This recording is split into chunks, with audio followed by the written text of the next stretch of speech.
What's up? What's up?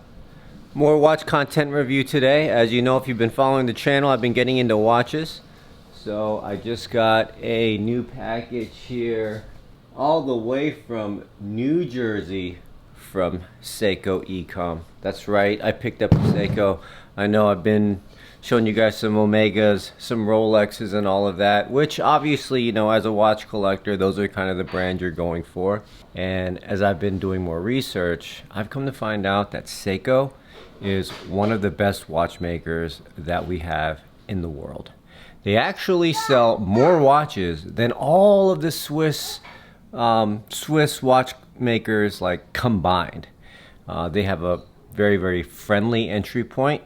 I think it's a great way, kind of a gateway watch to the rest of the world because the pricing is affordable. I bought a Seiko 5. Generally, I think the Seiko 5s are like $250, $300, but I got this special 55th anniversary limited edition, specially marked and stamped edition of the Seiko 5, and it's super, super dope. They only made 15,555 of these babies, so I think it's not often that Seiko does limited edition. Don't kill me if I'm saying this wrong because I don't quite understand everything yet. But it immediately drew my eye because, as you know from like all the clothing vlogs, I'm super into vintage. And there was a part of me that was like, oh, if I'm gonna go vintage, I might as well get the actual thing from 1968. You know, some of the older materials are not as durable anymore, or you have to worry about it not functioning and always having to repair it, or you have to worry about fakes as well. And I was like, oh, you know, maybe as I get deeper and deeper into the watch game, I'll start exploring more like true vintage pieces. But for now, I'm gonna go with this reissue, and reissue looks dope. You got modern materials, modern fitting. It's gonna be much more durable, last longer, looks great, looks brand new too on top of that.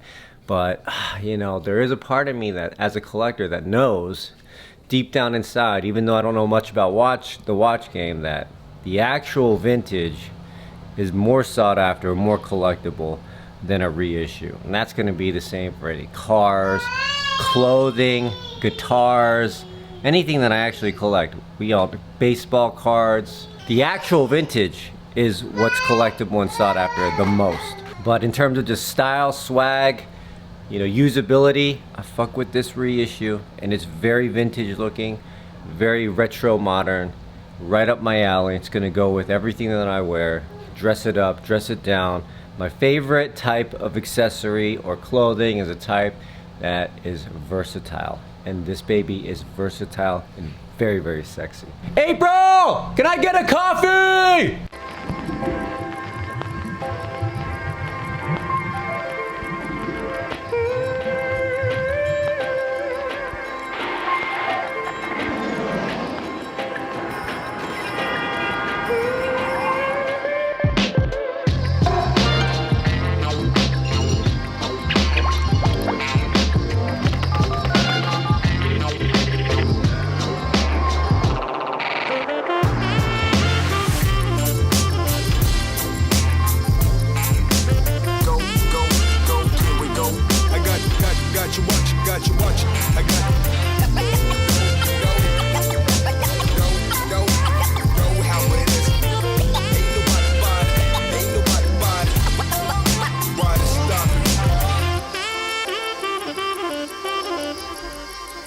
Seiko, since 1881.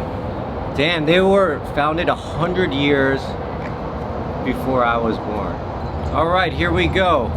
Seiko model reference number SRPK17, $415 plus 10% off. For under $400, you can get yourself a well-made mechanical movement timepiece.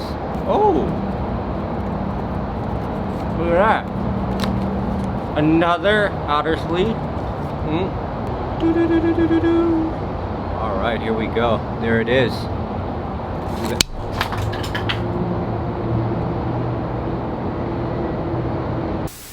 Wow. Could I be more stupid than that? Before I even got to touch my new Seiko 5, I dropped it. There it is.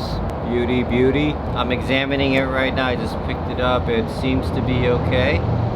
And one of the things I was gonna say about this watch was, hey, since it's not like a Rolex, it's not like thousands of dollars, you can kind of wear it as like a beater, something you wear all the time.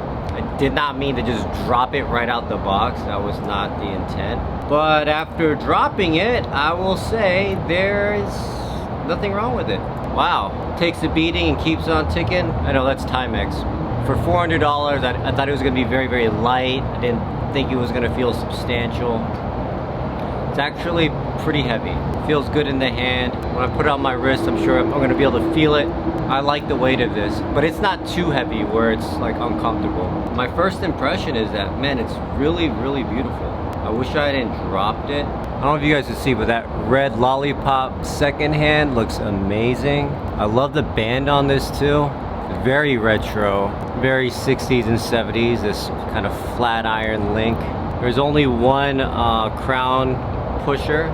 The beautiful looms on the dial. Oh yeah, very bright as well. Wanted to show you guys this clasp, which is very convenient to use. You just press these two buttons, boom, opens up just like that. Really simple strap, boom, it's on. Fits on the hand really, really nice. Worried it might be a little bit big. I wasn't sure if I was gonna be a big fan of this casing. Like, it's got like this, like, almost looks like a turtle shell or something. You look at it like this, get a real good idea of the shape of it. What's great about the Seiko 5, first of all, mechanical movement. There is a day-date display as well. It's water resistant. There's a recessed crown and a robust strap. This particular iteration has the old school Seiko 5 logo at the top, and at the bottom it says sports in blue, automatic 24 joules 10 bar in silver, maybe gray. Aesthetically, what I love is the dials. I know it's a little bit plain Jane, it's just black, there's no numbers, but I love the simplicity, the minimalistic design of the second, hour markings. I love the looms. It doesn't look like a cheap watch. It doesn't look like a couple $100 watch, and it doesn't behave like a couple $100 watch. It's like I'm looking at something from a time capsule. This particular Seiko spoke to me because there's many different options in the Seiko 5 range. A lot of colorful dials. It's a little bit youthful, I think, which makes sense based on the price point. But if you're into watches from the Seiko 5 line, you will find something that speaks to you, that suits you, that you're gonna want. And I haven't really been able to test it or anything because I just got it, but I imagine based on its reputation and the amount of watches they sell every year, that this is a very faithful watch that looks good on the wrist. Oh my god, guys, I'm so proud of myself right now. I wish I had started filming this from the beginning, but I really didn't think I'd be able to, so I didn't even try. But I'm adjusting my own strap right now. So as you can see, this is the Seiko. I've taken it apart here. I'm about to put it back together. It took me forever to take these little things off. Some of them are destroyed, like look at this. I used some pliers. I don't know if you can see that, but it's all like demented now. My mom came through with the clutch. Not that great. I need a better one of these, but better than nothing. Alright, now I'm gonna put it back together. Let's see if I can get this thing to fit. Alright, here we go. Got the strap on. Unbelievable. Looks great on me.